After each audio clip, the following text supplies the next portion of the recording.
નમસ્કાર દર્શક મિત્રો, રિયલ સમાચારમાં આપનું સ્વાગત છે। સમાચારોની શરૂઆત કરતા પહેલા એક નજર કરીએ આજના મુખ્ય સમાચાર પર। સુરત શહેરના એરપોર્ટ રોડ પર સર્જાયો ગંભીર અકસ્માત। કાર ચાલકે 5 વાહન ચાલકોને અડફેટે લીધા। ક્રિપ્ટોકરન્સીમાં ઊંચા નફાની લાલચ આપી લાખો રૂપિયાની છેતરપિંડી કરનાર પકડાયા। મેટ્રોની કામગીરીથી રહેણાંક વિસ્તારને મોટી અસર। 4 ઇમારતોને ખાલી કરાવાઈ, પરિવારોને સુરક્ષિત સ્થળે શિફ્ટ કરાયા। સુરત પોલીસ કમિશનરની સ્પેશિયલ ડ્રાઈવ ધ્વનિ પ્રદૂષણ સામે કડક સૂચના આપવામાં આવી। કાર ભાડે કરી રેકી કરીને ચોરીને અંજામ આપતા 2 ચોર ઝડપાયા।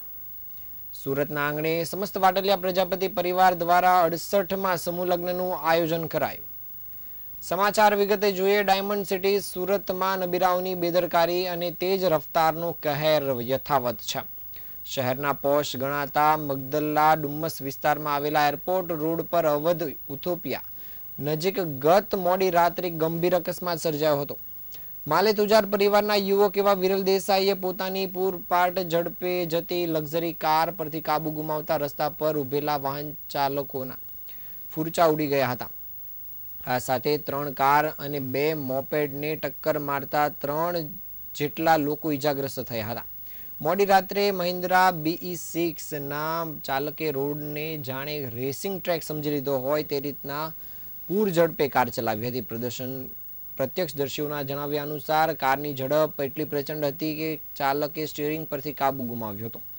આ બેકાબુ કારે રોડ પર પાર્ક કરેલી 3 કારને જોરદાર ટક્કર મારી હતી, સાથે જ 2 મોપેડને પણ ઉડાવી હતી। સદનસીબે અકસ્માત મોડી રાત્રે સર્જાયો હોવાથી અને વાહનો પાર્ક કરેલા હોવાથી કોઈ જાનહાની થઈ નથી, પરંતુ વાહનોને મોટી આર્થિક નુકસાન પહોંચ્યું છે। અકસ્માત સર્જનાર યુવકની ઓળખ વિરલ દેસાઈ તરીકે થઈ છે, જે પોતે પણ આ ઘટનામાં ઇજાગ્રસ્ત થયો છે, જેથી તેને ખાનગી હોસ્પિટલમાં ખસેડવામાં આવ્યો છે। જોકે ઘટનાના થોડા જ સમયમાં મામલો થાળે પાડવા માટે નબીરાને બચાવવા માટે પ્રયાસો શરૂ થઈ ગયા હોવાની ચર્ચાએ જોર પકડ્યું છે। અકસ્માત બાદ એવી વાત સામે આવી હતી કે ચાલક યુવકને ચાલુ ગાડીએ ખેંચ આવી હતી, જેના કારણે અકસ્માત થયો હતો। બનાવની જાણ થતાં જ ડુમ્મસ પોલીસનો કાફલો ઘટના સ્થળે પહોંચ્યો હતો અને પોલીસે અકસ્માતગ્રસ્ત વાહનોનો કબજો લઈ આગળની તપાસ કામગીરી શરૂ કરી છે।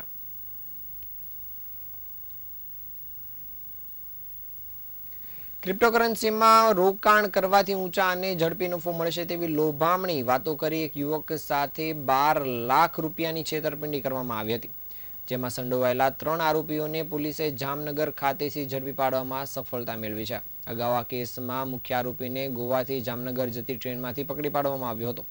આરોપીઓએ ટેલિગ્રામ એપ્લિકેશન પર બનાવેલા વિવિધ ગ્રુપો દ્વારા પૂર્વ આયોજિત કાવતરું રચી ક્રિપ્ટોકરન્સીના ટાસ્કમાં રોકાણ કરવાથી મોટું વળતર મળશે તેમ જણાવી વિશ્વાસમાં લઈ આરોપીઓએ બનાવટી એપ્લિકેશન ડાઉનલોડ કરાવી તેમાં રજીસ્ટ્રેશન કરાવ્યું હતું અને ટાસ્કના નામે અલગ અલગ તબક્કામાં રકમ ટ્રાન્સફર કરાવી હતી અને 12,20,000 રૂપિયાની છેતરપિંડી કરી હતી। જો કે આ મામલે ફરિયાદી દ્વારા સુરત સાયબર ક્રાઇમ સેલને ફરિયાદ આપવામાં આવતા આ પોલીસ દ્વારા આરોપીઓ વિરુદ્ધ ગુનો નોંધીને તપાસ શરૂ કરાઈ હતી।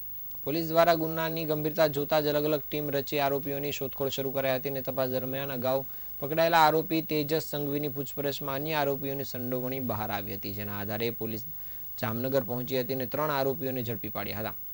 પોલીસે સચિન આસર, ચિરાગ ગુજરાતી, અશોક ખણધરની ધરપકડ કરી છે। આ તમામ આરોપીઓને નામદાર કોર્ટમાં રજૂ કરીને 2 દિવસના રિમાન્ડ પણ મેળવવામાં આવ્યા છે।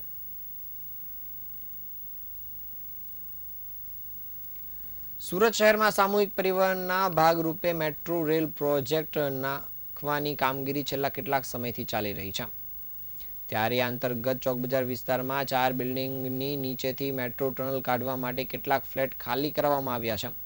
આ બિલ્ડિંગો નીચે ટેકા મૂકવામાં આવ્યા છે। ચોક બજારમાં ક્રાઇમ બ્રાન્ચ તેમજ જિલ્લા પંચાયત વચ્ચે ચાલી રહેલી મેટ્રોની ટનલની કામગીરી દરમિયાન TBM ના વાઇબ્રેશનથી 4 રહેણાંક બિલ્ડિંગોમાં અસર પહોંચી છે, જેમાં 3 બિલ્ડિંગ નીચે ટેકા મારવા પડ્યા હતા। નોંધનીય છે કે મેટ્રોની કામગીરીમાં આ પહેલા પણ રોડ બેસી ગયો હતો। મળતી માહિતી મુજબ ટનલ ખોદકામની કામગીરી દરમિયાન બિલ્ડિંગ પર ભારે વાઇબ્રેશન થતાં મકાનને અસર થઈ હતી, જેથી બિલ્ડિંગના રહીશોમાં ભયનો માહોલ છવાયો હતો। જે બાદ બિલ્ડિંગોને તાત્કાલિક ધોરણે ખાલી કરવામાં આવી હતી અને બિલ્ડિંગની નાજુક હાલતને જોતા ચારેય બિલ્ડિંગો તત્કાલ ખાલી કરાવાઈ હતી અને રહીશોને હોટલમાં શિફ્ટ કરવામાં આવ્યા હતા. લોકોને પોતાનું ઘર છોડીને હોટલમાં આશરો લેવા મજબૂર થવું પડ્યું હતું. બિલ્ડિંગોને બચાવવા માટે બિલ્ડિંગની નીચે લોખંડના ટેકા મારવામાં આવ્યા હતા અને આ સાથે સુરતવાસીઓનો એવો પણ આક્ષેપ છે કે મેટ્રો ટ્રેનની નબળી કામગીરીના કારણે એક બાદ એક રોડ બેસી રહ્યા છે. આ સાથે અનેક આવી બિલ્ડિંગોમાં નુકસાન થતા લોકોમાં ભય સાથે આક્રોશ પણ જોવા મળી રહ્યો છે.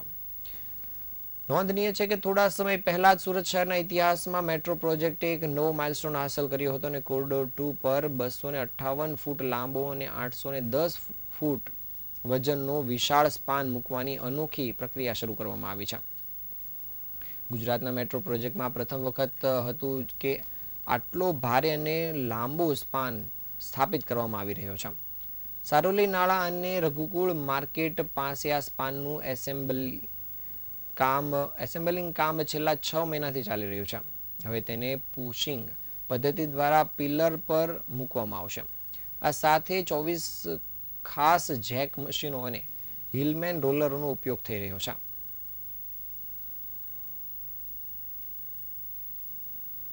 સુરત શહેરના પોલીસ કમિશનર દ્વારા ધ્વનિ પ્રદૂષણ અટકાવવા માટે સ્પેશિયલ ડ્રાઈવ હાથ ધરવામાં આવી છે. આ અંતર્ગત સુરત શહેરના વિવિધ ઝોનમાં વિશેષ ચેકિંગ હાથ ધરવામાં આવ્યું હતું. ડ્રાઈવ દરમિયાન ઊંચા અવાજે હોર્ન વગાડતા રિક્ષા ચાલકો તેમજ વાહન ચાલકો સામે કડક કાર્યવાહી કરવામાં આવી હતી તેમજ ખાસ સૂચન આપવામાં આવ્યા હતા. પોલીસ દ્વારા કેટલાક રિક્ષા ચાલકોને દંડ ફટકારવામાં આવ્યો હતો તેમજ રિક્ષા પરથી ધ્વનિ પ્રદૂષણ ફેલાવતા હોર્ન ઉતારી લેવામાં આવ્યા હતા. ઉપરાંત નિયમોનું ઉલ્લંઘન કરનાર કેટલાક અન્ય વાહન ચાલકોને પણ મેમો આપી દંડ કરાયો હતો. આ અંગે પોલીસ કમિશનર અનુપમસિંહ ગહેલોતે જણાવ્યું હતું કે ધ્વનિ પ્રદૂષણ ફેલાવનાર વાહનો સામે કાર્યવાહી કરવા માટે ખાસ મશીન દ્વારા અવાજનું માપ લેવામાં આવે છે. જો કોઈ રિક્ષા ચાલક 120 થી 150 ડિસેબલ સુધીનો અવાજ કરતો હોર્ન વાપરે તો તેને હોર્ન કાઢી નાખવામાં આવે છે. પોલીસ કમિશનરે સુરતવાસીઓને ધ્વનિ પ્રદૂષણથી થતી અસરો અંગે જાગૃત કરવા અને ટ્રાફિક નિયમોનું પાલન કરવા માટે પણ અપીલ કરી છે. જ્યારે આજ રોજ લોકોને જાગૃત કરવાની સાથે સાથે લોકોને અયોગ્ય રીતે હોર્ન ન વગાડવા પણ અપીલ કરવામાં આવી હતી.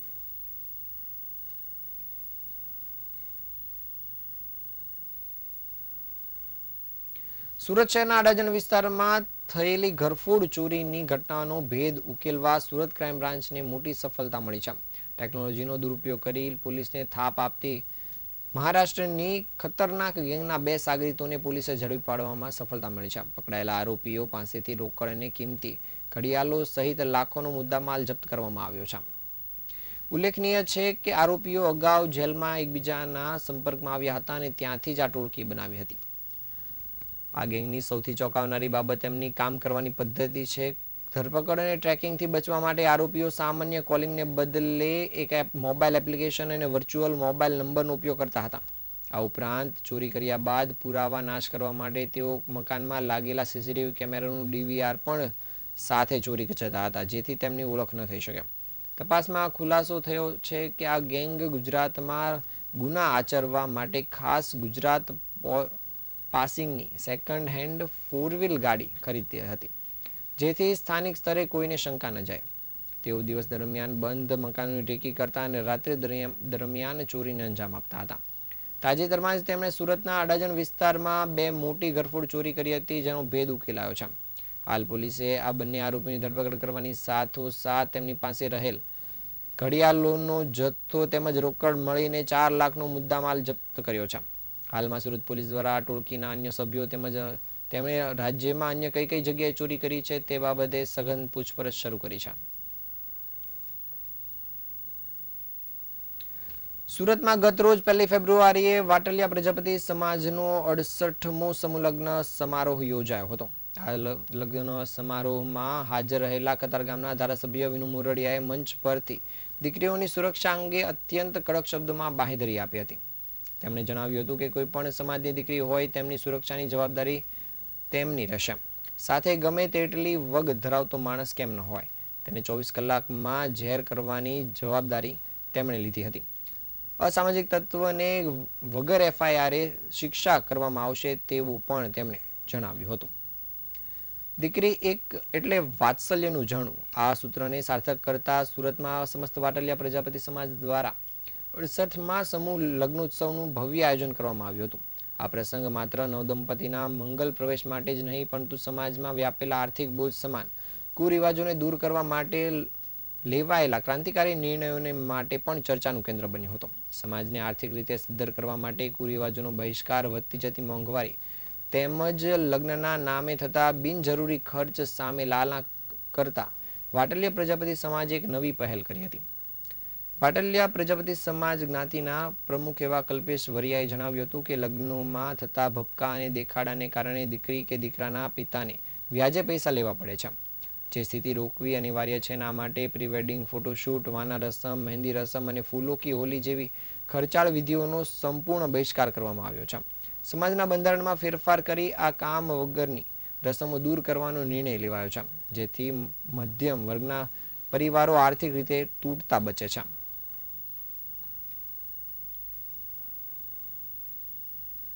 આ હતા આજના સમાચાર. નવા સમાચાર સાથે મળતા રહીશું. ત્યાં સુધી રજા આપશો. નમસ્કાર.